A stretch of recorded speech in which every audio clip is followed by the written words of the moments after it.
surtout également aux générations d'étudiants qui ont su façonner le vieux maître. Le vieux maître s'en va. Adieu.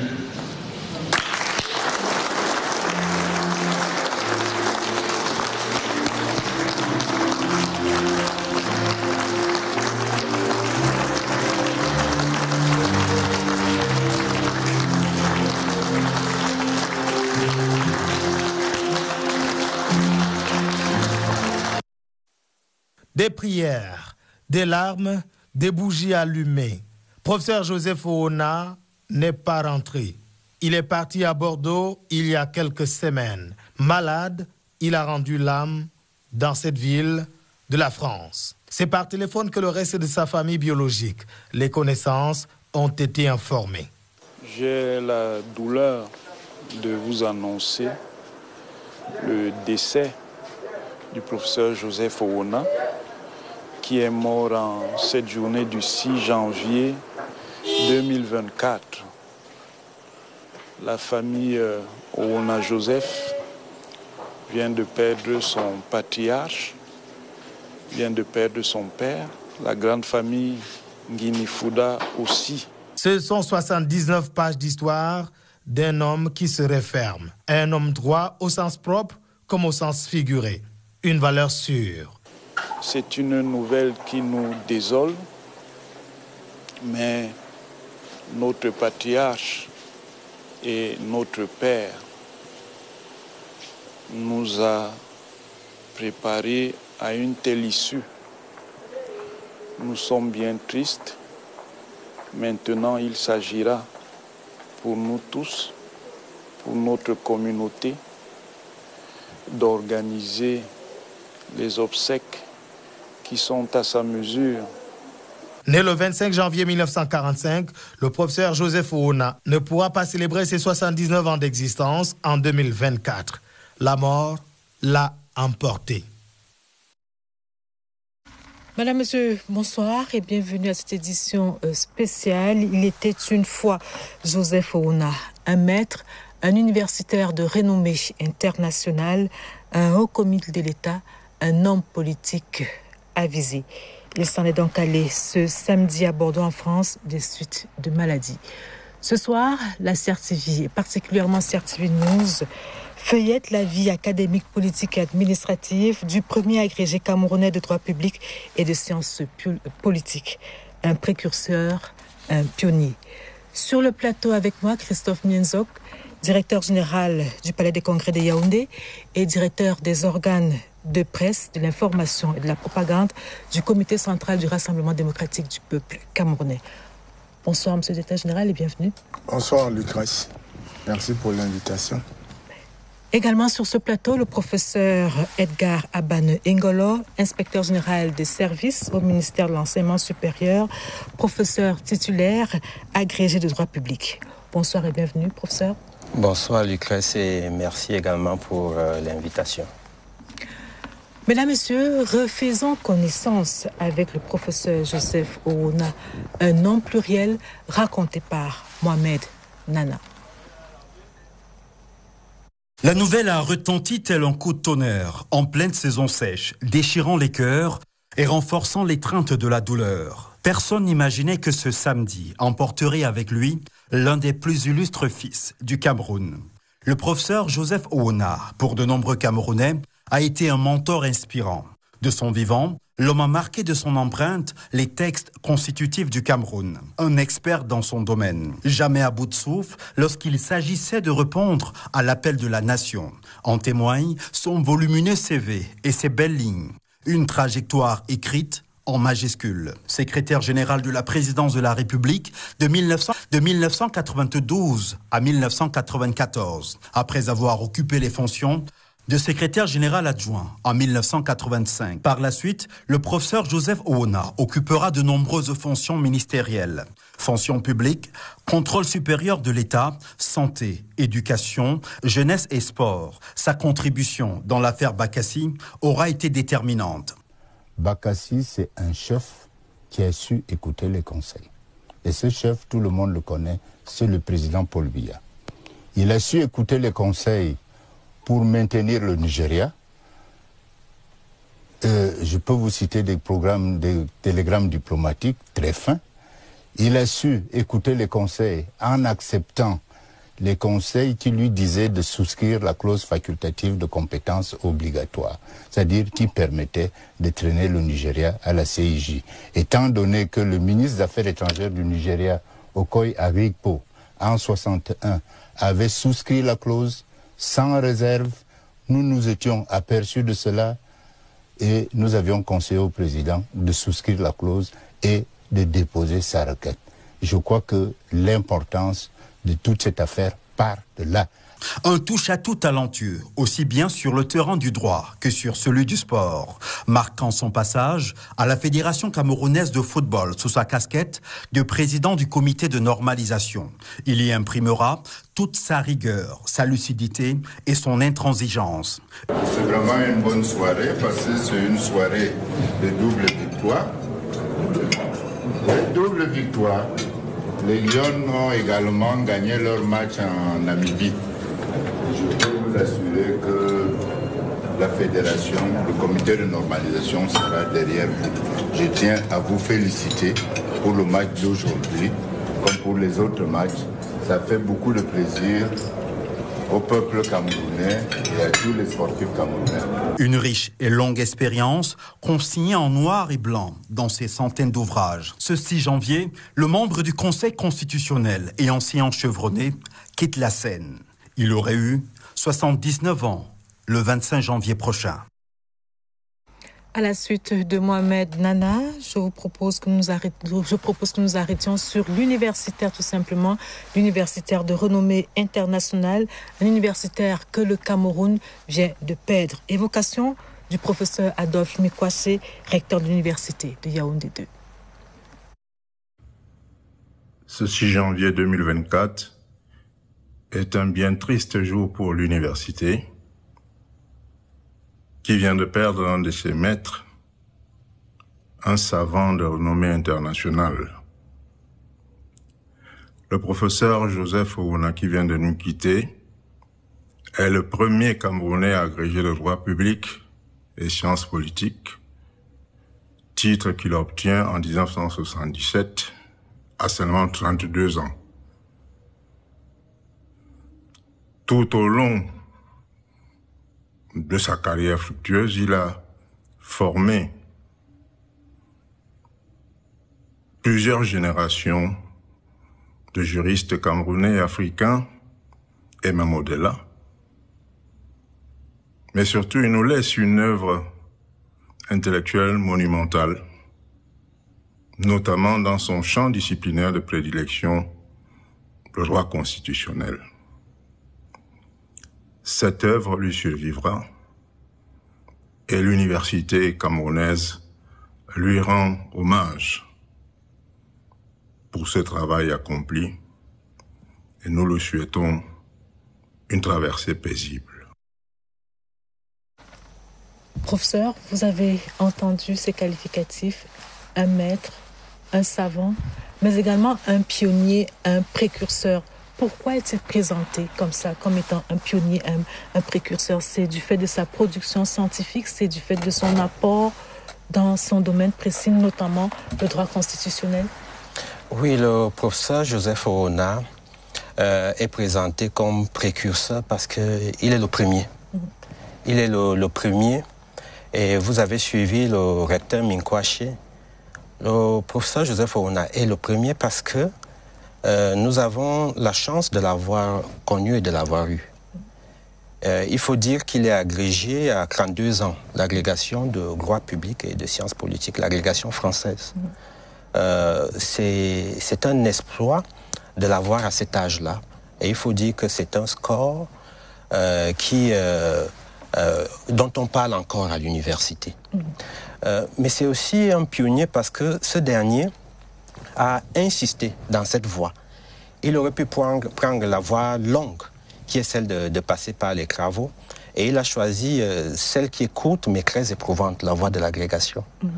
Et en tant que pionnier, nous le considérons comme tel parce que le professeur Joseph Fowona est un constructeur de ponts. Il a construit des ponts et il n'a pas détruit ces ponts après les avoir traversés. Je pourrais prendre des références dans la sous-région. Les États de la sous-région qui ont des professeurs agrégés de droit public sont essentiellement le Congo Brazzaville et le Gabon. Et aucun de ces États n'en a plus de 2. Le Cameroun en compte environ 22, les agrégés de droit public, puisque après on a sectionné le concours en mettant d'un côté la science politique et de l'autre côté le droit public. Et donc il est précurseur parce qu'il a formé, il est précurseur parce qu'il a voulu, il est précurseur parce qu'il a osé. Mais je voudrais aussi dire quelque chose. C'est un précurseur. C'est pas intéressé qu'à la science constitutionnaliste. Parce qu'en général, on présente le professeur Joseph Foona comme étant uniquement un constitutionnaliste. Il a de nombreux ouvrages en droit constitutionnel.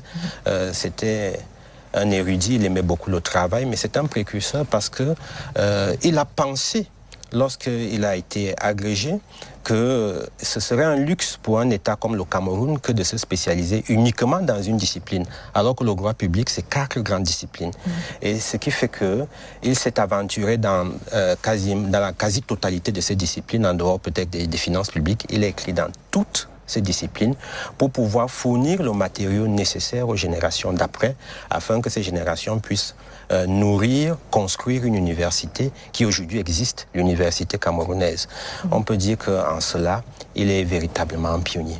Un pionnier et un maître, comme vous l'avez dit, qui a commis plusieurs ouvrages, mais vous vous êtes particulièrement arrêté sur 2 ouvrages qui servent de boussole à tous ceux qui sont venus après lui, notamment l'ouvrage sur le droit administratif spécial de la République du Cameroun et le contentieux administratif au Cameroun.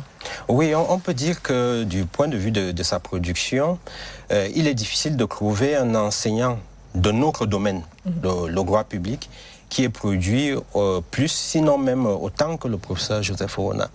C'est quand même une 30aine d'ouvrages. Si je prends seulement les livres produits, c'est quand même une 30aine d'ouvrages. Nous avons quelques autres références, mais qui ont produit parfois un ouvrage en plusieurs tomes. Les ouvrages du professeur Foona étaient en général des ouvrages d'un seul tome, mais on en compte, je vous dis, une 30aine. Et dans des domaines plutôt différents, il a écrit en droit international public, il a écrit en droit constitutionnel et il a également écrit en droit administratif. Et concernant le droit administratif, il y a cet ouvrage publié en 1986, le droit administratif spécial de la République du Cameroun, qui, tel que l'indiquait le recteur Minkwa, révèle son érudition. Révèle son érudition parce que à partir de cet ouvrage, on voit comment un enseignant fonctionne avec ses 2 jambes. Il rédige dans la théorie générale, il rédige sur le droit administratif des biens, il rédige sur la fonction publique, il rédige sur le contentieux administratif, ce qui veut dire qu'il avait là, à partir de cet ouvrage, la capacité à se balader dans divers domaines. Et cela a servi à plusieurs autres enseignants qui ont pu, grâce à cet ouvrage, faire leur thèse et autres. Mais aussi, on pourrait parler, vous avez indiqué le cas du contentieux administratif de la République du Cameroun, où il est parmi les premiers à faire cas de la réforme qui intervient en 2004. La réforme qui va mettre sur pied les fonds baptismaux de notre contentieux administratif aujourd'hui, qui est établi à partir des lois de 2006 avec l'avènement des tribunaux administratifs. Ce qui fait que cet ouvrage de contentieux administratif aujourd'hui est la Bible des magistrats des tribunaux administratifs. Mais je voudrais également insister sur quelque chose, un ouvrage dont on ne parle pas beaucoup, c'est celui sur le droit constitutionnel et institutions politiques du monde contemporain. C'est un ouvrage très important et là on est dans son champ de prédilection, le constitutionnaliste. Pourquoi j'insiste sur ce livre? Parce qu'il a la singularité plurielle et institutions politiques au pluriel. C'est révélateur de ce que, et quand vous parcourez l'ouvrage, vous constatez cela, que à l'intérieur, il démontre que le droit constitutionnel ne doit pas être le même partout. Il peut varier en fonction des contextes et des sociétés. Et il s'est justement intéressé au droit constitutionnel d'autres pays, voire d'autres continents. Et effectivement, le professeur Joseph Foona a été un comparatiste. Il se plaisait à se balader dans cet ouvrage comme dans d'autres. Il fait la démonstration sur la situation constitutionnelle des États africains, mais il a eu l'audace d'aller du côté de la Corée, du côté de la Chine et surtout du côté de l'Amérique latine, où finalement il démontre qu'on ne peut pas penser à un modèle unique de droit constitutionnel. On doit penser au fait que les sociétés ont des exigences et des valeurs qui peuvent varier et impulser un type de droit qui va s'appliquer à la société politique. Ce qui signifie que ce dernier était l'un des précurseurs de la fameuse thèse de l'originalité qui est défendue par certains enseignants, dont celui qui a porté ces mélanges, dont l'un de ceux ayant porté ces mélanges, le professeur Magloire Ndoye. Donc justement, ça, c'était à signaler. Je voudrais qu'on s'arrête un peu sur ces mélanges-là. Vous lui avez rendu un hommage, des hommages, j'ai envie de dire, à la mesure de son action, à la mesure de son héritage. Hommage, l'exception en droit. Pourquoi ? Parce que lorsque vous devenez un maître, et même un grand maître comme Joseph Oona, on n'en a pas plusieurs au Cameroun, quand vous atteignez cette dignité scientifique, il est toujours nécessaire, c'est un devoir que les disciples vous rendent hommage. Et la singularité est que cet ouvrage est porté par ses fils, ses petits-fils, et même les fils de ses petits-fils. Parce qu'aujourd'hui, le professeur Oona a produit et s'est reproduit. Il s'est reproduit à l'université parce que si l'on compte le nombre d'universitaires, je ne suis pas sûr que l'on aurait un publiciste qui ne soit pas passé entre ses mains ou qui n'ait pas été influencé par sa pensée ou par ses ouvrages. Il était donc pour nous nécessaire de le faire. L'initiative est venue de l'université de Yaoundé 2. Ça, il faudrait le dire, est venue de l'université de Yaoundé 2 et singulièrement du département de droit public. Et cet ouvrage nous a pris à peu près 6 ans. À peu près 6 ans pour le monter et essayer de capter l'écriture du professeur Joseph Oona et ses attentions scientifiques. Et ce qui fait que, à l'occasion de plusieurs réunions, il a été retenu que ce dernier s'intéressait aux spécificités du droit, aux exceptions qu'il y a dans les normes juridiques, en essayant de montrer que très souvent les exceptions font partie des normes. Et donc ça a été un rassemblement des universitaires, d'abord ceux du département de droit public, mais ensuite vous avez des spécialistes de la science politique et du droit privé qui ont écrit, et pas que ceux de Yaoundé 2, et pas que ceux du Cameroun. C'est pour vous dire la dimension même internationale de l'homme. C'est cela. Nous pensons que cet ouvrage n'est pas suffisant pour rendre hommage à la personnalité scientifique que constitue le professeur Joseph Oona. Il y en aura certainement d'autres. Probablement. Alors, monsieur le directeur général, Christophe Miensok, vous venez donc de suivre le riche parcours universitaire du professeur Joseph Oona. Il aura été un universitaire de renommée internationale, on l'a dit, mais il aura également été un homme politique avisé. Un haut commis de l'État, mais surtout un homme politique avisé dont les conseils étaient écoutés. Un homme politique qui n'avait pas toujours sa langue dans la poche et qui ne s'en laissait pas compter. Tout à fait. Je voudrais commencer d'abord par présenter très humblement mes condoléances à la famille de ce grand homme, de ce grand commis de l'État. J'ai eu modestement la chance et le privilège de le côtoyer dans les couloirs, les coulisses du comité central du RDPC, que moi-même j'arpente depuis 1992. Et avec certains autres, il se plaisait à nous appeler les apparatchiks du parti. Et je lui répondais souvent avec, naturellement, toute la déférence, tout le respect qui lui était dû. Plus apparatchik que vous, on meurt.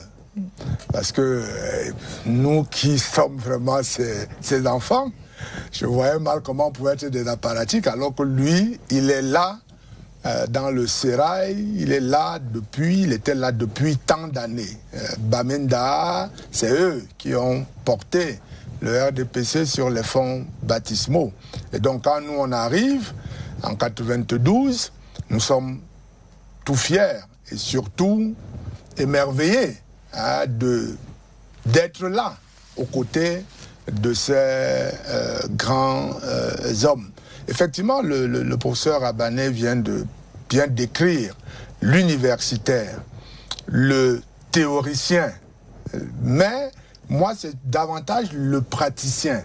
Voilà, le praticien, parce que c'est l'une de ses qualités. Il était un théoricien, mais également un praticien. Donc de la politique, mais alors politicienne. Membre du comité central depuis des lustres.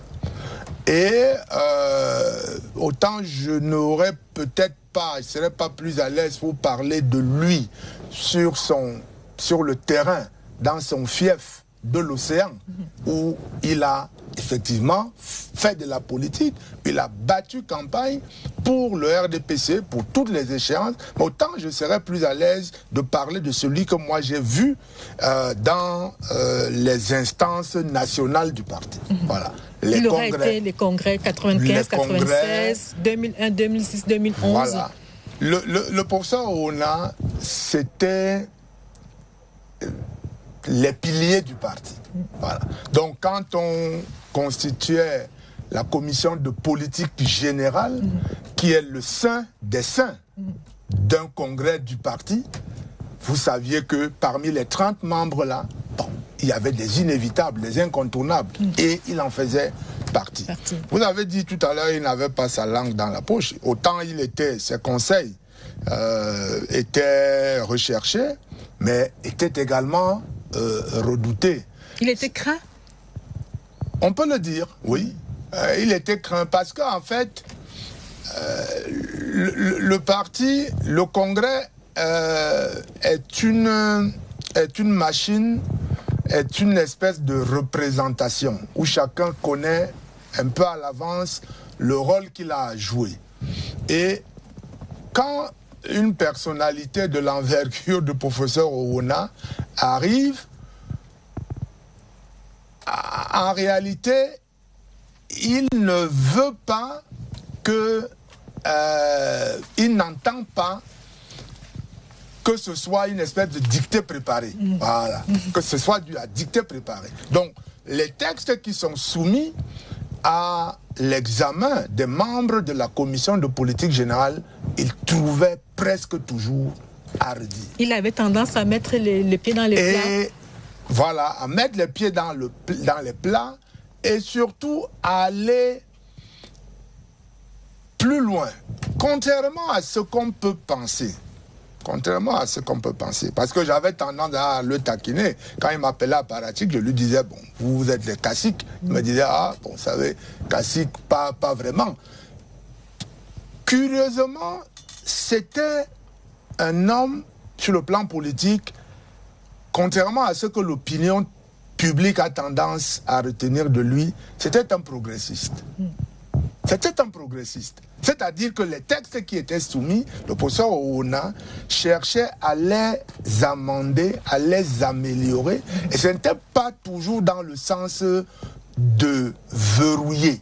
Ce n'était pas dans le sens d'un conservatisme pur et dur.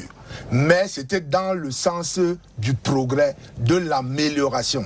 Autant il voulait que le droit s'adapte aux situations, autant au niveau du parti. Et c'est eux qui ont donc bâti, construit, rédigé les textes de base du parti. Toute la doctrine, l'idéologie, la partie doctrinale, la partie idéologique et toute la partie réglementaire des textes du parti, c'est eux qui l'ont conçu. Et moi, je l'ai vu vraiment à l'œuvre au cours de différents congrès. Et je dois vous avouer, je dois confesser que parfois, certaines de ces prises de position n'étaient pas toujours appréciées. Voilà, n'étaient pas toujours appréciées, mais il avait au moins une qualité. C'est qu'il était un homme de conviction. Il était un homme de devoir. Celui qui pouvait influencer la pensée ou l'action du professeur Ouna devait bien se tenir, devait avoir des arguments solides pour l'amener à changer d'avis. Et je vous propose d'écouter le secrétaire général adjoint du comité central du RDPC, Grégoire Oona.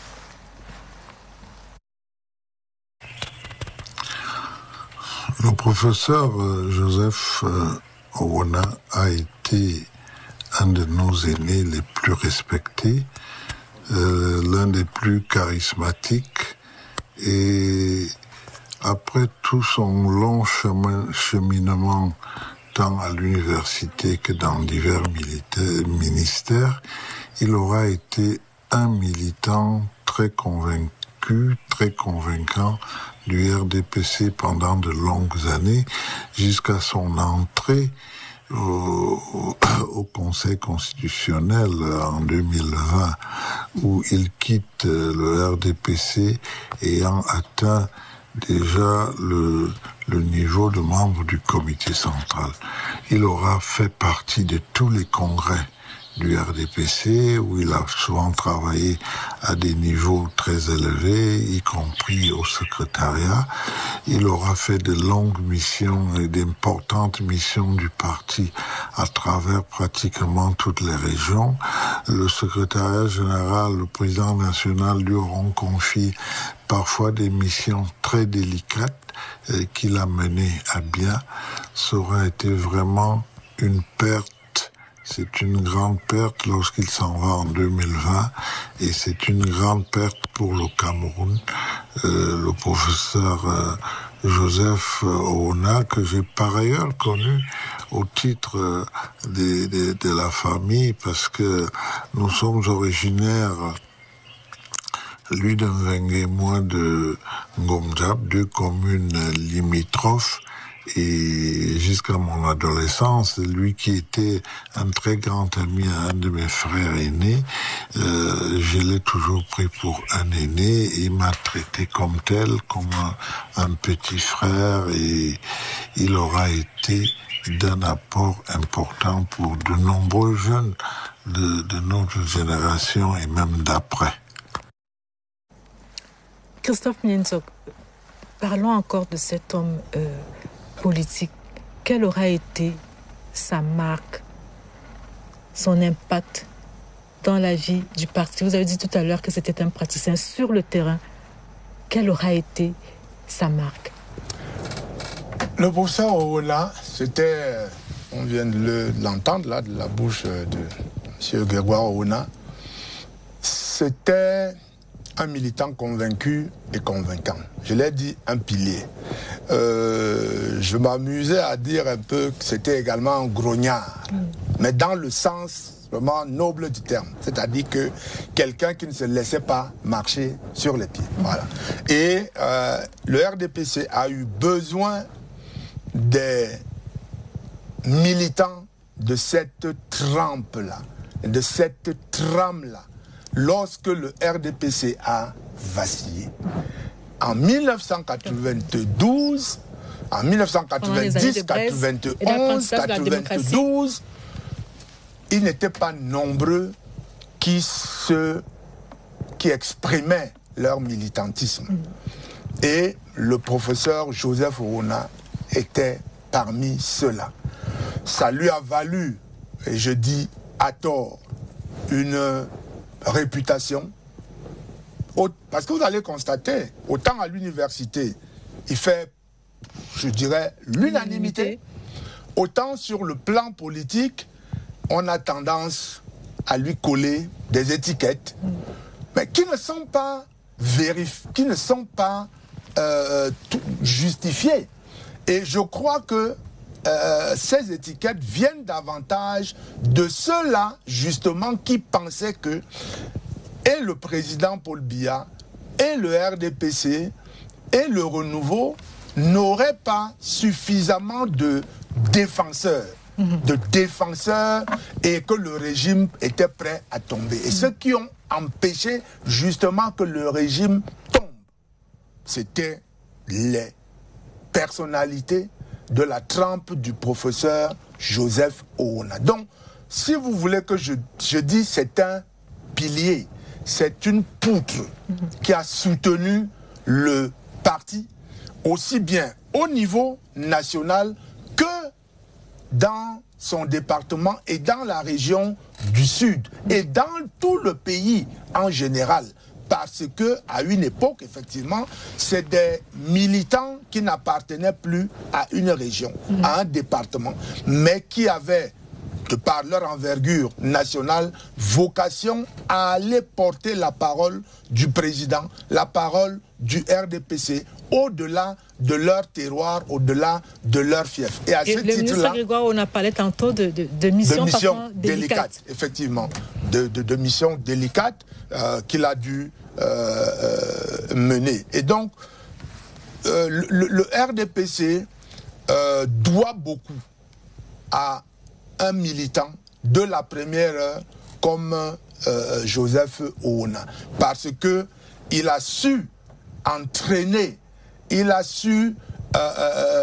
entraîner vraiment d'autres dans ses convictions à lui. Et au moment où le parti vacillait, on était fiers de voir quand même quelques figures comme ça qui, elles, tenaient la boutique, tenaient la baraque pour qu'elle ne s'écroule pas. Et il aura fait des émules. Maintenant, on peut dire tout ce qu'on veut sur les méthodes, sur ceci ou cela, mais pour le militant du RDPC, c'est d'abord de la gratitude, pour ce travail de titan qu'il aura abattu pour que le RDPC résiste aux vents contraires et aux bourrasques qui ont failli l'emporter. Et il a quitté le RDPC après avoir... il a été nommé au Conseil constitutionnel en 2020 et de par les textes, il est parti du RDPC. Mais ce dont je parle, c'est la période avant sa nomination, bien entendu, au Conseil constitutionnel en 2020. Tout à fait. Et il rejoint donc le Conseil constitutionnel en 2020, un Conseil constitutionnel aujourd'hui qui est donc amputé de ce membre important parce que rappelé vers le père. Je vous propose d'écouter la réaction de Clément Atangana, le président du Conseil constitutionnel, à la suite de cette immense perte. On me prenait de court et en pleine émotion. Monsieur Oona, Joseph, est arrivé au Conseil constitutionnel en 2020. Il venait remplacer un éminent membre de l'institution en la personne de M. Jean Fouman Akam. Alors, nous avons collaboré depuis lors, depuis 2020 jusqu'à cette date. On a mené une bonne collaboration. Bon, alors, quand il partait, il me disait qu'il avait un problème de vue, un œil qui posait des difficultés pour voir. Et sa mort nous a surpris. Hier ce soir, on m'a appris ici la nouvelle. Alors, professeur, on dit depuis quelques années, depuis 2020, du professeur Joseph Oona, qu'il a quelque peu, permettez-moi l'expression, qu'il a quelque peu trahi le droit constitutionnel en intégrant le Conseil constitutionnel. Pour vous, c'est à tort ou c'est à raison? Je vais répondre d'emblée que c'est à tort et je vais vous expliquer pourquoi. Le professeur Joseph Oona est un modèle. Et en réalité, c'était un monsieur différent. Il était différent. Je prendrai l'un de ces institutionnalisations de la légalité de crise. Ce travail est rédigé par le professeur Joseph Oona en référence à la répression qui est exercée contre ce qu'on appelait à l'époque les maquisards. Et il rédige ces lignes à la période du maquis pour fustiger le fait que les institutions en place aient décidé de réprimer le terrorisme, de réprimer les atteintes à l'ordre public, mais surtout de ne pas dédommager les victimes. C'est vrai qu'il y avait un problème qui se posait. Je vais un peu loin pour que vous compreniez pourquoi je ne partage pas cette position, cette posture qui est de dire qu'il a trahi. Et il y avait comme un système par lequel les terroristes pouvaient faire financer leur terrorisme par l'État. On a des affaires célèbres, notamment l'affaire Sinqua. Je vous prends un exemple.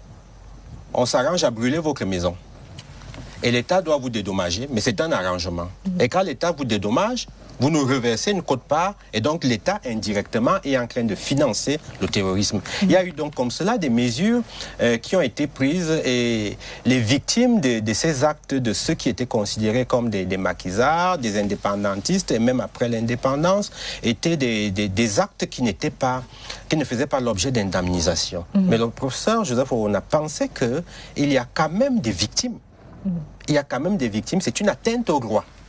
Et de même, il y a eu comme une grande reculade quand, après la première constitution camerounaise, on est tombé dans un régime qui était un peu plus dur.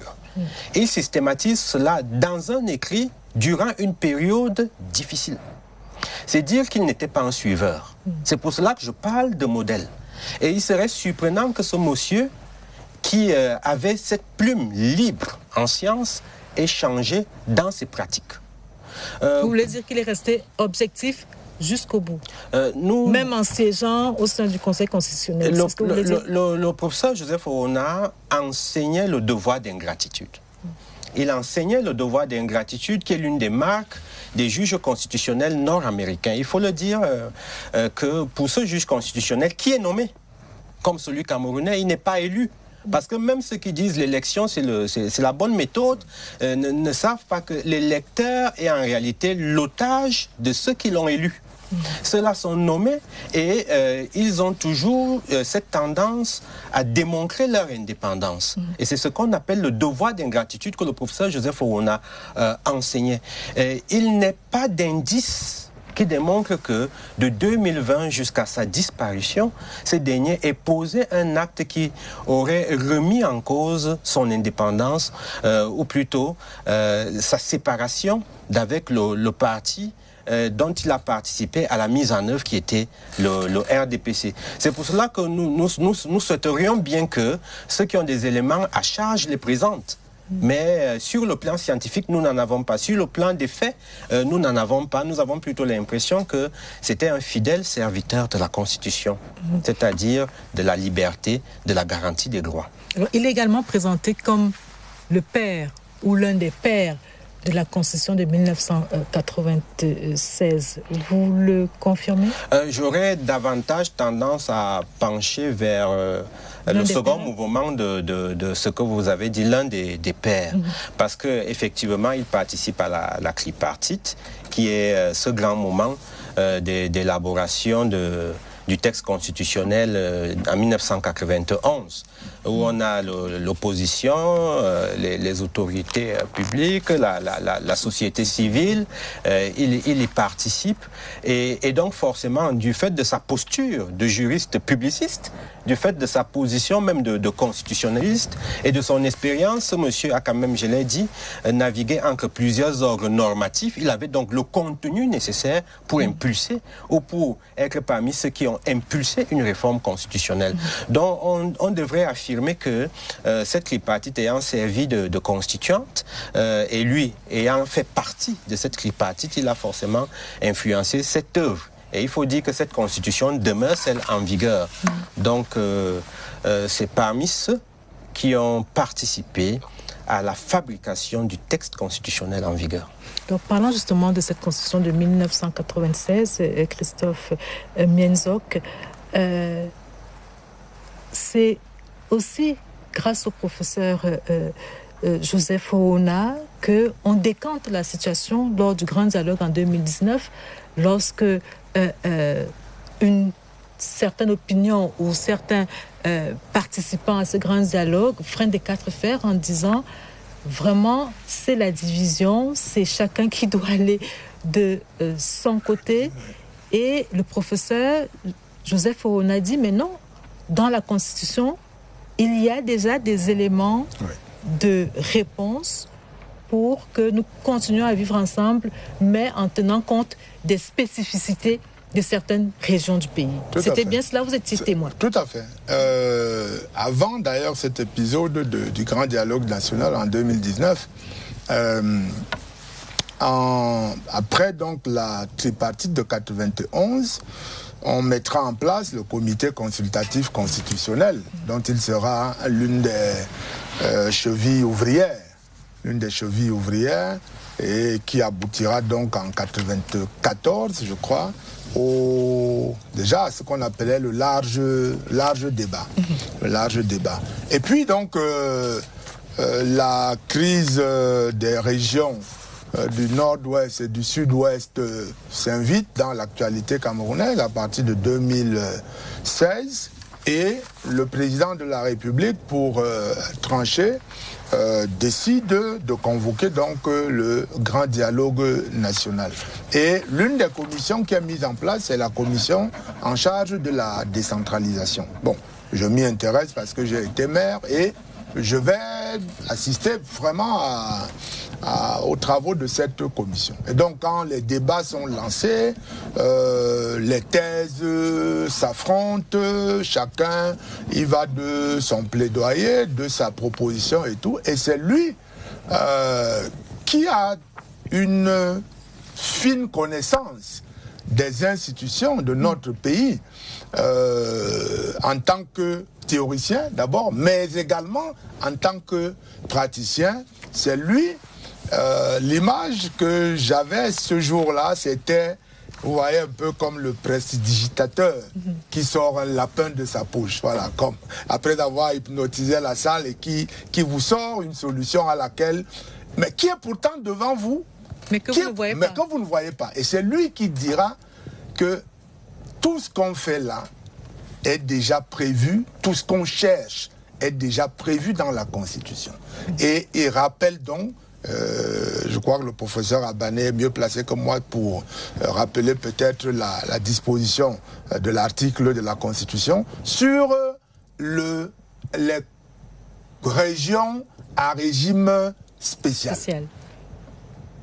Et finalement, dès le premier jour, il y a un consensus très fort au cours dans la commission de la décentralisation, qui était, avec la commission qui s'occupait du bilinguisme, les deux principales, les commissions les plus, je dirais, suivies du grand dialogue national. Il sort ça et la nouvelle se répand dans les couloirs du palais des congrès que on cherche depuis longtemps, alors qu'il y a une solution qui est là dans la Constitution, qui prévoit donc que, en fonction du caractère, de la spécificité, on peut créer des régions à régime spécial, ce qui sera donc formalisé plus tard dans le fameux code de la générale de la décentralisation. Et c'est lui qui a rappelé, parce que justement, il était l'un des pères, l'une des chevilles ouvrières qui avait œuvré à la rédaction, à l'élaboration de la Constitution. Du coup, l'élément de cette commission ne se braque plus sur le fédéralisme. Non. En fait, et je crois qu'il faut saluer vraiment la vision, le côté visionnaire de ceux qui avaient même mis ça. Puisque saluer vraiment la vision, le côté visionnaire de ceux qui avaient même mis ça. Puisque déjà, en 91, à la tripartite, à laquelle j'ai assisté comme jeune reporter à Cameroun Tribune, le débat sur le fédéralisme était déjà assez vif. En 91 déjà. Et ceux qui ont eu donc la charge au sein du comité consultatif constitutionnel qui a continué de constitution et dont le professeur on a été, je crois, vraiment l'une des pièces maîtresses, ont eu cette intelligence, cette vigilance-là, cette vision, pardon, de mettre ça, qui permettait de renvoyer, j'ai failli dire dos à dos. Et les tenants, bon c'est vrai, la Constitution finalement admettra que le Cameroun est un État unitaire, décentralisé. C'est 96, mais il laisse quand même cette fenêtre-là pour dire qu'en fonction de notre passé, notre double héritage colonial, eh bien, on doit tenir compte de la spécificité de certaines régions et leur permettre de s'administrer comme des régions à régime spécial. Et ça s'entendait. Aujourd'hui, c'est encore beaucoup plus évident qu'on pensait déjà au nord-ouest et au sud-ouest. Mais on pouvait imaginer que d'autres régions puissent revendiquer un statut de région à régime spécial. Mais aujourd'hui, personne ne peut contester que ce statut est dans l'état de notre Constitution est le plus adapté au contexte camerounais qui veut à la fois préserver l'intégrité du territoire national, son indivisibilité et son unité. Professeur Abane, vous reconnaissez là la griffe, la marque, le doigté du professeur Joseph Foona. Oui, on reconnaît là. Qui a souvent dit qu'il faut que le droit s'adapte aux situations. Oui, on reconnaît là la griffe du grand maître. Parce que c'était un visionnaire qui imposait, tel que vous venez de justement l'indiquer, que le droit s'adapte aux situations. Que les situations peuvent diriger le droit. D'où son approche institutionnaliste. Mais aussi et surtout qui imposait dans chaque œuvre normative qu'il y ait toujours des ouvertures. Qu'il y ait toujours des ouvertures. Vous savez, quand vous faites un texte, quand vous élaborez une constitution, quand vous faites une loi, ou vous rédigez un décret, si vous ne laissez pas des fenêtres, ce texte est voué à ne pas durer. Et c'est ce qu'il enseignait. Et nous constatons qu'effectivement, le fait d'avoir prévu qu'il y ait des possibilités de conférer un statut spécial à certaines régions a permis de maîtriser les demandes de fédéralisme et pire même encore, les demandes de sécession. De sécession. Et ceci permet aujourd'hui d'avoir des régions à statut spécial qui sont certes des régions comme celle francophone, mais avec un ensemble de mesures dérogatoires. L'ombudsman dont on parle beaucoup.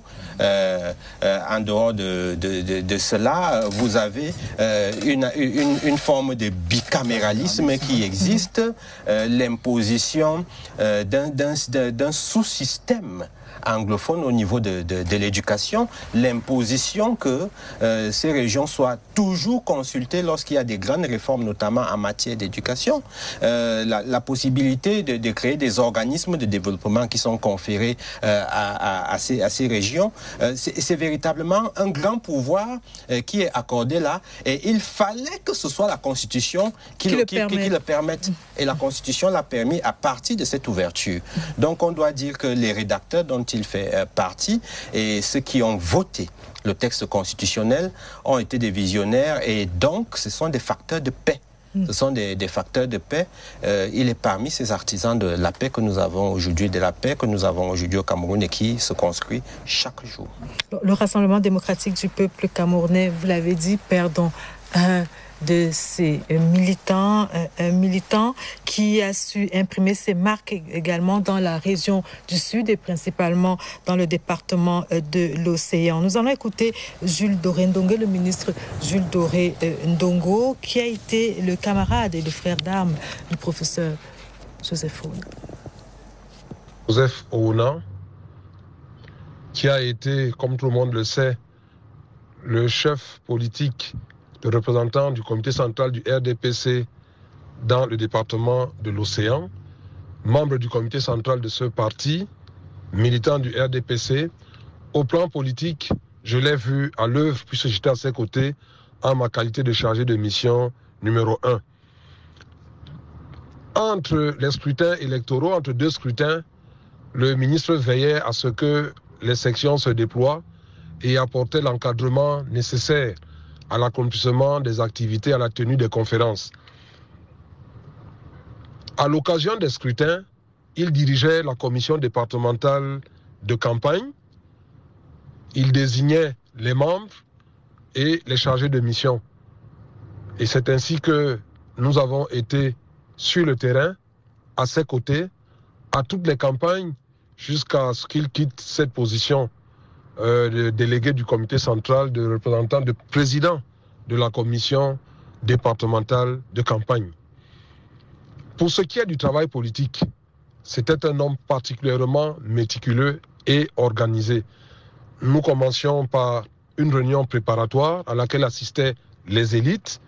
Nous réunissions les moyens qui étaient ensuite redistribués en fonction de la capacité contributive de chaque commission communale.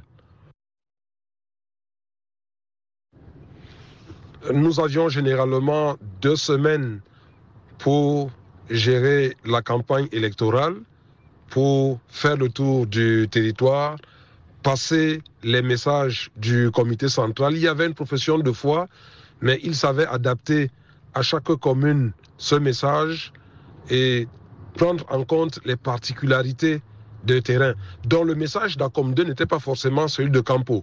Le message de Lolodorf n'était pas celui de Mvengue. Et il mouillait réellement le maillot. Nous pouvions faire de Lolodorf jusqu'à Kribi, qui est le chef-lieu, soit à peu près 120 km, avec arrêt dans chaque village. Il avait un carnet d'adresses très étendu et connaissait pratiquement les élites, les chefs traditionnels, ceux qui comptent, les hommes de terrain, les autorités, et donc cela nous facilitait énormément les choses. Un homme méticuleux donc, que vient de décrire le ministre Jules Doré Ndongo, un militant qui savait défendre les siens également. Il était certes militant du RDPC pour des victoires sur le plan national, mais il était également très regardant sur le choix des candidats du RDPC dans l'océan. Il était membre de la commission de supervision pour le choix de ces candidats et il demandait à chaque fois qu'on regarde les spécificités du département de l'océan. Et vous dites qu'il avait une lecture, on va dire, anthropologique de ce choix-là. De la politique. Parce que, bon, on l'a dit, hein, c'était un patriarche. Autant il connaissait le droit sur le bout des doigts, mais il avait également une connaissance, de tout ce qui est anthropologique, aussi bien dans le sud que dans le centre, avec toutes les ramifications, les clans, les groupes, les lignages et tout. Et lorsque, au sein des commissions centrales de supervision, vous savez, la commission centrale de supervision, c'est la dernière instance avant le président national qui examine les dossiers de candidature des candidats du RDPC aux grandes échéances électorales, à l'exception de l'élection présidentielle. Donc, cette commission est chargée de se prononcer sur les candidatures qui viennent des régions.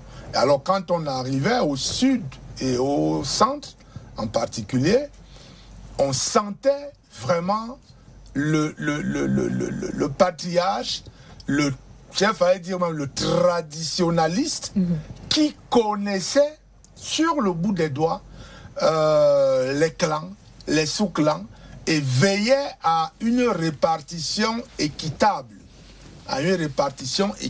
ou alors à défendre les intérêts de tel ou tel clan pour que tel ou tel autre n'ait pas de position dominante. N'ait pas de position dominante. Vous permettrez que je n'entre pas dans les détails, que je cite même les clans, les sous-clans. Mais au moins, j'étais toujours émerveillé parce qu'il vous faisait vraiment un cours d'anthropologie. Là, science tenante, partie de rien, il vous fait un cours d'anthropologie et vous montre toutes les ramifications. Je crois que c'est pour ça tout à l'heure qu'il y a pour quelqu'un qui faisait un témoignage qui disait que c'était un homme qui créait des ponts. Voilà. Et je crois que c'était ça aussi, ce que lui, cette passerelle, certes, originaire du sud, du département de l'Océan, mais avec des ramifications claniques, sociologiques, anthropologiques, dans ce que le centre, ou alors maintenant on peut le dire, la communauté Béti peut avoir comme groupe, sous-groupe, lignage, etc. Et il vous faisait cette démonstration et vous en sortiez de là complètement ébloui, Et n'hésitez même pas, vous avez utilisé l'expression, à mettre le pied dans le plat quand il faut défendre un candidat, qui plus est, c'est un candidat qui a quelques liens de proximité avec lui, n'hésitez pas vraiment à dire les choses de manière très crue. Très cru. Et toute la table, toute l'assistance était quelque peu médusée. Mais moi, c'est ce côté-là de l'homme, c'est-à-dire se parler franc, se parler vrai.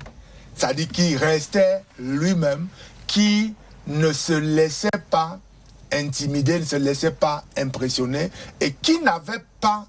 Je crois que dans la manière du professeur Ouna, la langue de bois, ce n'était pas lui. Vous voyez, la langue de bois, pour nous, les hommes politiques, c'est ce langage qui permet de dire les choses sans le dire, d'arrondir les angles, de couper les cheveux en quatre. Mais lui, quand il fallait dire un certain nombre de choses, il le disait parfois sans mettre les gants. Et c'était pas plus mauvais que ça.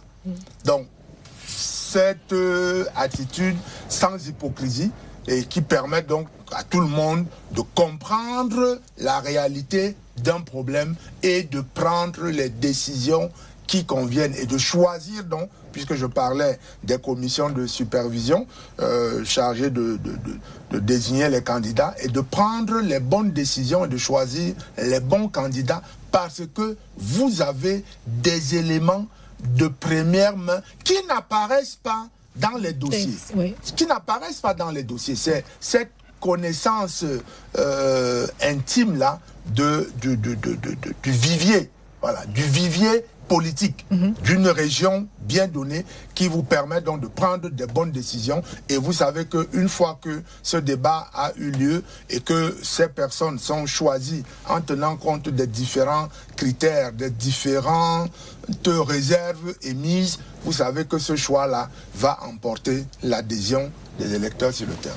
Alors, je voudrais maintenant qu'on s'arrête sur l'affaire Bakassi. On ne peut pas parler du professeur Joseph Ouna sans s'arrêter sur l'affaire Bakassi. Il a suivi de très près la contribution, l'identification des compétences et la sélection des profils pour la conduite intelligente aux côtés du président Paul Biya, la conduite intelligente de cette affaire. Et pour en témoigner, je vous propose d'écouter Alphonse Atebandoumou, qui est un ancien collaborateur du professeur Joseph Ouna et qui a travaillé avec lui donc pendant une trentaine d'années. L'écoutons. Je ne saurais commencer sans rendre un vibrant hommage à ce grand fils du Cameroun, à ce haut dignitaire écan qui ne saurait mourir, qui est juste passé auprès de ses ancêtres pour suivre ce qu'il a bien commencé. Ce faisant, je voudrais adresser un message de consolation à tous ceux qui ont tendance à désespérer de son départ. En fait, il n'est allé nulle part. Il allait poursuivre de l'autre côté ce qu'il faisait déjà si bien avec nous. Je trahirais certainement sa confiance, sa mémoire, de dire des choses qu'il n'aurait pas dites lui-même. Joseph Ouna s'est caractérisé toute sa vie par une immense fidélité au chef de l'État. De sorte que chaque fois qu'il lui a été donné de se prononcer sur ce délicat dossier, il a préféré tout remettre au chef de l'État qui a été, pour Joseph Ouna, le pilier de ce dossier. On peut simplement s'en tenir à quelques éléments de nature historique pour dire que si l'on était dans le secteur du football, on va dire qu'il a été le premier sélectionné dans l'équipe de Paul Biya pour construire la stratégie de l'affaire Bakassi. Ayant eu le privilège d'être le premier sélectionné, il a contribué bénéficiant de l'immense confiance de Paul Biya, il a profité pour aider au recrutement des expertises nationales et internationales qui ont contribué à bâtir l'équipe du Cameroun, à mobiliser les éléments de langage pertinents, les arguments techniques et stratégiques pertinents qui ont convaincu la partie nigériane à renoncer à la guerre chaude sur le terrain pour venir sur le terrain de l'affrontement juridique auprès des instances internationales. Il a surtout travaillé à la conception de l'ensemble de la stratégie du Cameroun sur l'affaire Bakassi, notamment ce qu'on appelait la clause favorable d'exception. C'est lui qui a contribué, parce que c'est elle qui était la clé de la négociation devant la Cour internationale de justice plutôt que sur le terrain chaud de la guerre. Il a contribué à la faire valoir, il a contribué au recrutement des experts nationaux comme le professeur Bipounwoum, le professeur Ntamak, pour sa connaissance du droit anglophone, y compris le professeur Kamto et d'autres qui ont contribué. Maintenant à l'international, on avait Jean-Pierre Cotte, Michel Oyer, je crois, Jacques Lang, qu'il a contribué à recruter pour bâtir la grande équipe qui a accompagné le Cameroun dans cette affaire. Sœur, vous diriez également aujourd'hui que le professeur Joseph Founa avait qualité pour aider au recrutement de ces différents profils qui ont aidé le Cameroun à gagner Bakassi? Oui, c'était... à gagner l'affaire Bakassi. C'était l'un des plus anciens. C'était l'un des plus anciens avec une forte crédibilité. Une forte crédibilité qui faisait qu'on pouvait lui faire confiance. Je crois que les résultats démontrent que l'on a eu raison de lui faire confiance. Effectivement, il a agi dans ce dossier fondamentalement comme un sélectionneur. Parce qu'il connaissait les différentes compétences qui étaient en place. C'était des gens qu'il avait pratiqués pour la plupart, d'autres qu'il avait sélectionnés et dont il avait participé même à la promotion au niveau de l'administration ou de l'université. Quand vous prenez les différents profils qui ont été mis en exergue, vous avez des éminents internationalistes et constitutionnalistes, parce que c'était les profils qu'il fallait. Mais également du fait de la différence des systèmes juridiques entre le nôtre, qui est un système de droit mixte, et celui du Nigeria, qui est fondamentalement un système de la common law. Il fallait également des gens qui puissent s'exprimer dans ce domaine. Et donc, ce n'était pas seulement la connaissance du droit international qui était nécessaire, c'était la connaissance des droits nationaux et des systèmes normatifs. Ce qui peut valider, par exemple, la présence du professeur Ntamak. Et vous avez vu les résultats. Non seulement nous avons évité une guerre, mais ensuite, sur le terrain du droit, nous avons eu raison. Et pas que sur le terrain du droit, même sur le terrain des relations internationales, parce que il faut se dire qu'il y avait un certain nombre d'éventualités. L'éventualité d'essayer de faire un passage en force, ça n'a pas prospéré. L'éventualité de seulement retenir le terrain du droit, cela a été pris en compte, mais ce volet n'était pas suffisant. Par la suite, il a fallu également mettre en branle la diplomatie. Et il est parmi ceux qui ont inspiré ces différentes options. C'est dire que au-delà même du rédacteur des textes, on peut penser que c'était un tacticien après le sélectionneur. C'était un tacticien qui donnait les conseils suffisamment avisés dans la question du conflit de la presqu'île de Bakassi qui a opposé le Cameroun et le Nigeria. Alors justement, sur cette affaire Bakassi, Christophe Mienzok, on a entendu le professeur Joseph Founa de son vivant remettre les pendules à l'heure en précisant que la victoire du Cameroun sur Bakassi était d'abord la victoire de toute cette équipe qui a été mise ensemble pour travailler travaillé, qui a travaillé ensemble pour que le Cameroun puisse gagner cette affaire, et non d'un individu qui, à un moment donné, a réclamé, on va dire, la paternité de cette victoire. Bon, aujourd'hui que nous sommes là en train de rendre hommage à ce grand homme, à ce grand commis, à ce camarade, grand camarade du parti, serait malsain et inconvenant de revenir sur cette polémique aussi basse et futile que stérile. Je crois que quelqu'un disait qu'il faut laisser les petites choses, les choses misérables, mourir de leur propre mort. Et donc on ne refera pas cette polémique sur un plateau comme celui-ci. Et je crois que lui-même l'a bien dit. Il faut donner à César ce qui est à César. Si maintenant à ce cas, Bandou Mouadi, Joseph Owona a été le premier sélectionné, ça veut dire que le sélectionneur et l'entraîneur en chef, c'est qui nous savons, c'est le président Paul Biya. Et tout le reste qui ont fait partie de l'équipe ont été appelés par le président Paul Biya. Et c'est à lui et à lui seul, en vertu d'ailleurs de la Constitution, parce que le président prête serment sur la Constitution pour défendre l'intégrité du territoire national. C'est bien ça, prof. Voilà, donc ils ne sont pas deux à prêter serment. C'est le président qui a prêté serment et tout le reste découle de ce serment. Quiconque voudrait venir revendiquer une quelconque paternité dans ce genre de choses, je crois que c'est un débat qui ne nous grandirait pas beaucoup en ce moment-ci. Alors, nous avons parlé de la tripartite. Vous avez parlé de la tripartite au cours de cette édition spéciale. Et je voudrais que nous écoutions quelqu'un, Célestin Bédigui, qui a participé à cette tripartite.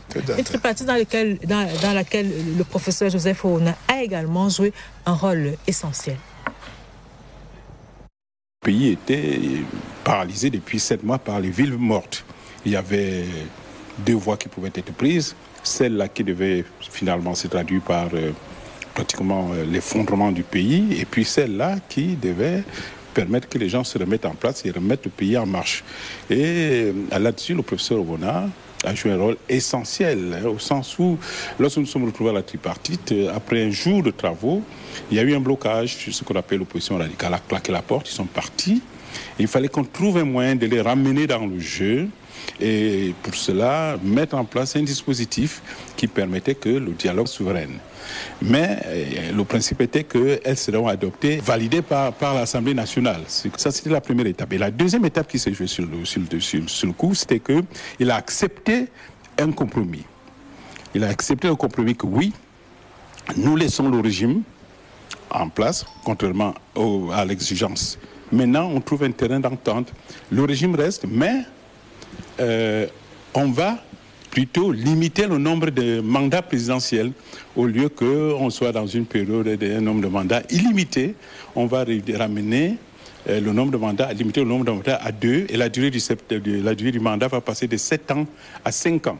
C'est quand il a accepté ou il a convenu avec l'opposition, avec nous, que ces deux points seront inscrits dans la Constitution, que finalement l'opposition a accepté de signer la plateforme de la tripartite. Professeur? Oh, oui. Revenons sur ce rôle central qu'il aura joué dans cette tripartite, si on s'en tient à cette interview de Célestin Bédigui. Oui, le rôle central ici, c'est d'abord même le jeu de la validation au nom d'une conférence nationale souveraine. Qui avait déjà eu lieu dans plusieurs pays qui avait emporté les régimes en place. À des renversements. de pays qui ont eu beaucoup de mal à se relever. C'était même sur la constitutionnalité de cette option. Parce qu'on pourrait vous demander au roi qui vous a fait roi. Parce que pour dire que vous devenez constituant, il faudrait normalement que la Constitution ait prévu ce mécanisme. Il faudrait que la Constitution ait prévu ce mécanisme. Ce n'était pas prévu. Et donc, comme cela, on allait se retrouver en présence d'un accord politique de quelques-uns qui allait avoir un impact sur l'avenir de tout le monde. C'est le premier regard de constitutionnaliste qu'il fallait porter sur cette ouverture qui était faite, même si dans certains cas constitutionnels, les faits s'imposent face au droit.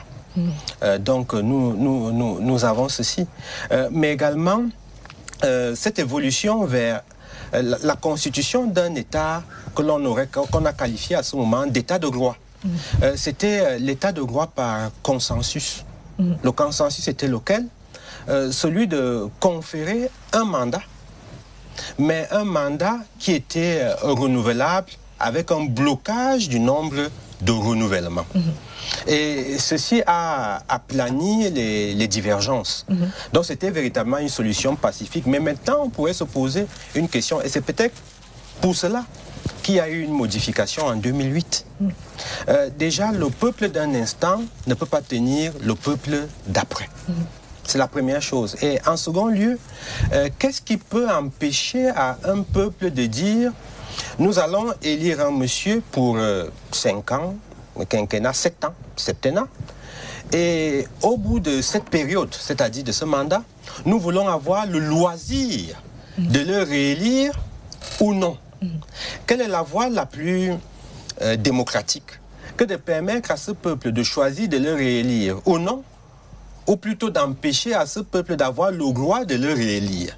Ce qui signifie que, de nos points de vue, c'était en réalité une subtilité pour qu'il y ait un consensus d'un temps, mais afin de revenir à une solution qui paraît être celle de la libération du droit du peuple de choisir d'avoir un dirigeant pour une certaine période et de renouveler, voire d'y mettre fin, qui est une option qui est également recevable. Ce que nous devons retenir de ce qui vient d'être dit par M. Bédigui, c'est davantage que par l'œuvre du professeur Joseph Foona, on a déjà une crédibilité qui lui était accordée par les partis d'opposition, mais surtout une démonstration que c'était un monsieur qui était dans la quête du consensus. Alors, monsieur Christophe Mienzok, on a entendu Célestin Bédigui tout à l'heure qui a dit que le président Joseph Foona a sauvé le régime, il a sauvé le Cameroun. Qu'est-ce que cela vous suggère comme commentaire? Le tout en réalité sous l'autorité du président Paul Biya. Je crois que même Joseph Foona lui-même n'accepterait pas que on dise que le président a été mis à l'écart. Il était, c'est des expressions que j'ai beaucoup entendues de la bouche de certains grands commis de l'État, certains aînés que nous avons côtoyés. C'était des ouvriers. Voilà, c'était des ouvriers et dont la mission première était de défendre le chef. Défendre le chef, quelles que soient les circonstances. Et ils sont quelques-uns, effectivement, comme ça, qui ont pris des coups, qui ont pris des initiatives, mais qui le faisaient d'abord parce qu'ils avaient la confiance du chef, mais également parce qu'ils avaient une fidélité inébranlable vis-à-vis du chef. Et je crois que tout à l'heure, j'ai esquissé un sourire quand j'ai vu Bédigui, parce que chaque fois qu'on parle de la tripartite, effectivement, c'est avec beaucoup de plaisir que je vois Bédigui. Je vous ai dit que j'étais reporter, donc c'était une personnalité que j'ai côtoyée pendant ces 3 semaines qu'aura duré cette tripartite-là. Et le rôle du professeur Joseph Owona, d'ailleurs, qui à cette époque devait être, je crois, secrétaire général adjoint de la présidence de la République, donc qui est un proche collaborateur du président de la République, ne pouvait donc pas prendre des initiatives sans et l'accord préalable et sans le compte rendu du président de la République. Il aura joué un rôle déterminant, c'est évident. Sa propre personnalité, son caractère, son tempérament et la confiance qu'il pouvait inspirer aux autres le prédisposaient à cela. D'ailleurs, des années plus tard, il y a un épisode qu'on a oublié. Le professeur Owona, je ne sais plus très bien dans quel ministère il officiait à cette époque, est allé au nord-ouest. Et alors qu'on avait l'impression que Frundi, paix à son âme, était infréquentable, lui, Joseph Owona, est allé à Ntarikon, à la résidence de Frundi, alors qu'il était ministre de la République. Donc, toujours dans cette optique de briser les murs d'incompréhension, de bâtir les passerelles. Lui, qu'on disait sectariste, vous comprenez un peu, qu'on disait sectariste, tribaliste et tout, mais qui construisait des ponts, qui construisait des passerelles, qui construisait qui favorisait le dialogue. Je dis bien que vers les années 2000, Joseph Owona est allé à Ntarikon, à la résidence de Frundi, à une époque où, bien avant que le président, en allant à Bamenda, reçoive Frundi, comme il l'a reçu au palais à Bamenda. Donc, et ce geste-là, certains étaient d'ailleurs un peu étonnés, mais c'était ça, Joseph Owona. Voilà, c'était ça, Joseph Owona, un homme de courage, un homme de conviction, un homme de courage, un homme de conviction, mais qui sait que tous ces actes qu'il pose là, il le fait au service et au bénéfice du président de la République. Homme politique, on l'a dit, universitaire de renommée internationale, mais également membre du gouvernement au commis de l'État. Il aura également été, Joseph Owona a été à la tête de plusieurs départements ministériels. Il a été ministre secrétaire général de la présidence de la République et c'est cette carrière administrative qui est revisitée dans ce reportage d'Assou. Call Professor Joseph Owona, now late, big brother, grand frère, as you say, because I always considered myself as a junior colleague of his and of the likes of him. I feel sad and it's with a heavy heart, as you just said, that we talk about him in the past tense, because Professor Joseph Owona was from an intellectual university, scientific standpoint. He was, in fact, a heavy monument. He was a baobab. And he was, as I say to people, he was an optimist. He was a positivist. And he was somebody who has a very high sense of the state and a great, great, great patriot. And he was such a great patriot that with his intellectual force and prowess, he put his intellectual force and prowess to use in the construction, in the building of our nation. We're going to miss him, but since we know that the God loves him best, we pray that God should give him a deserving welcome, because he merits that welcome. D'abord, comme vous dites, c'est triste. La mort n'est jamais une chose souhaitable, même à n'importe quel âge. Donc, je voudrais transmettre mes condoléances à sa famille, ses enfants, son épouse et toute sa grande famille, parce que c'était un patriarche. Et en ce qui le concerne de la vie, qu'on dit la vie entre deux personnes, moi je trouve mon grand frère Joseph Owona au collège Vogt en 1962. Je pense qu'il était en seconde ou première. Je n'ai pas... Ça devait être dans ces ordres-là. On va cheminer sur ce point et après, nous allons nous retrouver à la Sorbonne. Quand Joseph vient faire son agrégation, moi je suis à la Sorbonne et en DESS.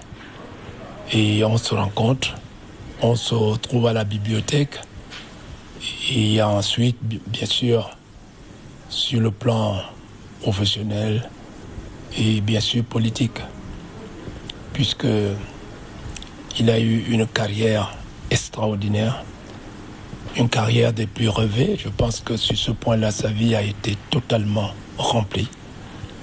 Et c'était aussi un militant comme moi. On militait dans le même parti. C'est un grand intellectuel que nous venons de perdre. Et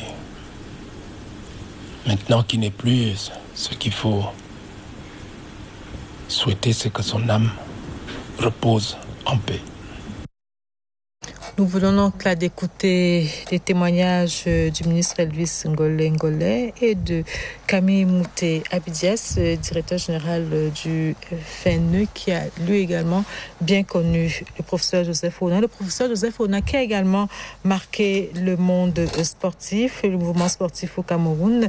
Et nous écoutons maintenant son Excellence Albert Roger Mila qui a exprimé sa désolation au micro de Marthe Ambani. Pour moi, c'était vrai, un homme dur, mais quelqu'un de réfléchi, quelqu'un qui savait réglementer les actions. C'est une grosse perte pour le sport camerounais, même pour le Cameroun entier. À la finale, au Nigeria, on était assis ensemble. Et c'est la seule manière qu'on a pu quand même terrasser le Nigeria dans ses propres sols, quoi. Au moment où le Seigneur l'a rappelé à lui, on va seulement lui dire d'aller se reposer, de continuer à penser aux Camerounaises et aux Camerounais, de penser au football qu'il a beaucoup aimé, parce qu'il ne faut pas oublier qu'il était membre du Canon aussi, de penser à tous ces jeunes qui avaient envie de faire quelque chose de bien pour le football camerounais, et sincèrement qu'il repose vraiment en paix, parce que nous on pensera toujours à lui. En pluriel, on l'a dit, là on a écouté Roger Mila qui parlait donc de Joseph Ona, le sportif entre guillemets. Joseph Ona qui, tout au long de sa vie, a su prendre des positions qui n'arrangeaient pas tout le monde. Et je vous propose d'écouter quelques sorties de Joseph Ona, de son vivant. Je suis entré à la FECAFOOT. La FECAFOOT avait 1,6 milliard de francs. J'ai payé toutes les dettes, plus de 300 millions de l'équipe qui m'a précédé. J'ai réglé la dette fiscale et la dette sociale pour 83 millions. J'ai donné beaucoup plus d'argent au football camerounais parce qu'on est passé de 326 millions à 800 quelque chose de millions, soit une augmentation presque de plus de 200%. J'ai laissé à la FECAFOOT 5 milliards 300 millions. 600 millions de francs. 5 milliards. Oui, audités. Pour la première fois, les comptes de la FECAFOOT ont été certifiés. Passons sur le plan du sport. Ce comité de normalisation a qualifié le Cameroun à 2 Coupes du Monde. On a qualifié le Cameroun qui n'était plus qualifié depuis plus de 10 ans. On l'a qualifié à 2 Coupes d'Afrique. Oui. Vous êtes d'accord avec moi? On est d'accord. On a fait jouer le championnat national des jeunes sur 57 départements, ce qui ne se faisait pas au Cameroun. C'est notre comité de normalisation qui a obtenu la CAN actuelle. C'est notre comité de normalisation qui a obtenu la CAN des femmes. Nous avons obtenu quelque chose, le rapatriement de la gestion de l'équipe nationale à la fédération. À la fédération. Absolument. Donc, ceux qui estiment que c'était un échec, je crois que ce n'est pas un échec quand on analyse véritablement le résultat. Nous avons été victimes, je crois, d'un véritable complot et de la corruption. La loi sur les activités sportives nous donne raison, sur tous les plans. La Coupe du Monde, nous avons fait la meilleure préparation qu'on ait jamais fait pour la Coupe du Monde en Autriche. C'était donc là le professeur Joseph Fowona. On s'achemine vers la fin de cette édition spéciale consacrée à Joseph Fowona. Nous avons revisité sa carrière, sa riche carrière administrative, sa riche carrière universitaire. Nous avons parlé de l'homme politique. Alors, professeur, s'il vous était donné de dire un dernier mot sur le professeur Joseph Fowona, s'il vous était donné de le qualifier, que diriez-vous de cet homme? C'est difficile d'exprimer le professeur Fowona en un seul mot. C'est très difficile. Vous avez senti l'émotion lorsque le recteur a eu à s'exprimer tout à l'heure. Et je pense que vous saurez encore quelle est la profondeur de cette émotion et de cette détresse dans laquelle la communauté universitaire se trouve, lorsque des gens encore plus autorisés que moi auront l'occasion de prendre la parole d'ici quelques jours, quelques semaines, dans le cadre de l'accompagnement de ce prestigieux maître vers sa dernière demeure. Mais je crois que je suis calé à l'élément d'entrée. Lorsque vous avez projeté cette sortie du professeur Joseph Fowona où il dit adieu et il parle de ses étudiants, j'étais là, j'étais parmi les acteurs. Et ce qu'il a dit à l'occasion de cette cérémonie, et je pense que l'ensemble de son œuvre à l'université peut être synthétisé sous le prisme du travail. Sous le prisme du travail. Je me serais permis d'ajouter l'objectivité et la rigueur. L'objectivité et la rigueur, mais je retiens d'abord le travail. Et je pense que d'ici quelques mois, d'ici quelques années, nous ressentirons plus profondément ce vide et nous saurons que ce dernier a effectivement travaillé au regard de sa production livresque et au regard de sa production en termes de nombre de disciples. Christophe Menzog, vous dites de lui que c'était un homme de conviction, un homme de devoir. Oui, je crois que on ne peut pas dire, on ne peut pas le résumer mieux que ça. Chacun trouvera les mots, mais moi, j'ajoute le courage, donc les convictions, le devoir. Et tout à l'heure, quand je regardais, je faisais un peu la rétrospective. Quand on regarde tous les départements ministériels où il est passé, je tentais de dire que c'était finalement un pèlerin, mais un pèlerin qui aura laissé une graine, et la bonne graine, la bonne semence partout où il est passé, un touche-à-tout génial, un touche-à-tout génial. Et moi, bon, comme je suis davantage venu rendre hommage à ce grand militant, c'est surtout le courage, la conviction, et le RDPC a besoin de modèles comme celui-là au moment où nous nous acheminons vers d'autres échéances électorales. On aura besoin de baroudeurs, voilà, baroudeurs comme le professeur Joseph Fowona, capables de déminer les situations les plus difficiles. Et je crois qu'il manquera beaucoup au RDPC, non seulement dans le département de l'Océan, non seulement dans la région du Sud, mais sur l'ensemble du territoire national, parce que c'était également un homme d'esprit, un homme c'était le stratège du parti. Donc c'était un baroudeur, voilà. C'est un baroudeur qui nous quitte. Et le RDPC actuellement a besoin de baroudeurs de ce calibre-là. Merci, messieurs, d'être venus. Merci d'avoir accepté de rendre à votre manière un hommage appuyé au regretté professeur Joseph Oona qui nous a quitté ce samedi 6 janvier 2024. Un homme pluriel, on l'a dit, qui a su marquer son temps, qui a su marquer son époque, qui a su laisser son empreinte à l'université, dans le RDPC, au sein de la haute administration camerounaise. Partout où il est passé, il a su laisser son empreinte. Madame, Monsieur, c'est donc la fin de cette édition spéciale. À très bientôt sur ces mêmes antennes. Parce qu'il y a un article de la Constitution qui dit qu'on peut avoir un régime général des régions, mais on peut aussi avoir des régions où on adapte le régime général aux spécificités. Je pense d'ailleurs que cela n'engage que moi. C'est d'ailleurs le meilleur héritage britannique. Cela vous permet effectivement de résoudre votre spécificité. Et le grand problème, c'est que le pays doit rester un et indivisible. Vous me faites rire.